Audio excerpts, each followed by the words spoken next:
tidak boleh menghilangkan nama ayah. Nah, itu artinya menghilangkan asal usul anak. Itu tidak boleh.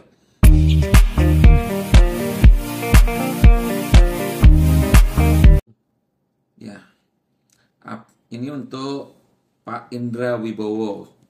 Apa hukumnya kalau nama ayah itu dihilangkan sementara belum ada bukti perceraian gitu ya?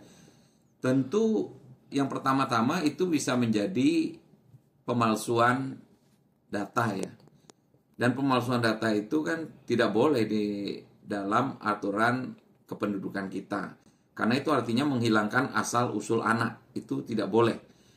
Nah, seorang anak lahir tentu secara administratif dia harus didaftarkan di Dinas Kependudukan dan Pencatatan Sipil lengkap dengan kartu tanda penduduk ayahnya, kartu tanda penduduk ibunya, kartu keluarga, akta perkawinan orang tuanya. Jadi ketika mendaftarkan seorang anak, maka dokumen-dokumen inilah yang menjadi persyaratan. Maka di akte kelahiran anak tersebut pasti akan tercantum nama ayah, nama ibu, dan nama anak tersebut, tempat dan tanggal lahirnya. Dan itu menjadi dokumen bagi setiap warga negara.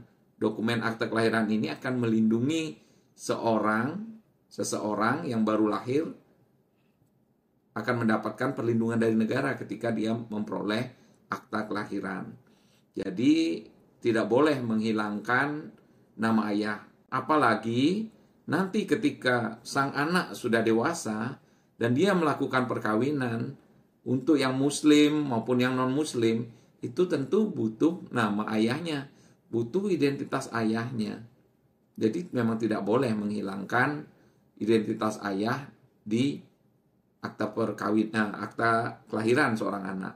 Apalagi identitas ibu, karena di akta kelahiran setiap warga negara Indonesia itu yang paling minimal adalah data ibunya.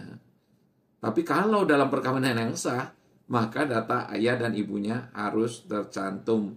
Tidak mungkin pihak Dukcapil menerbitkan akta kelahiran anak tanpa nama ayah apabila masih ada akta perkawinannya. Karena datanya kan tercatat di Dukcapil. Yang menerbitkan akta perkawinan kan Dukcapil juga. Jadi Dukcapil tahu begitu NIK seorang perempuan mengurus akta kelahiran seorang anak dan dia bilang ini hanya anak seorang ibu, pihak Dukcapil tahu kok status ibu itu masih menikah atau sudah bercerai. Itu pasti Dukcapil tahu dan pasti mencantumkan nama ayahnya. Kecuali pasangan ini melakukan perkawinan sirih.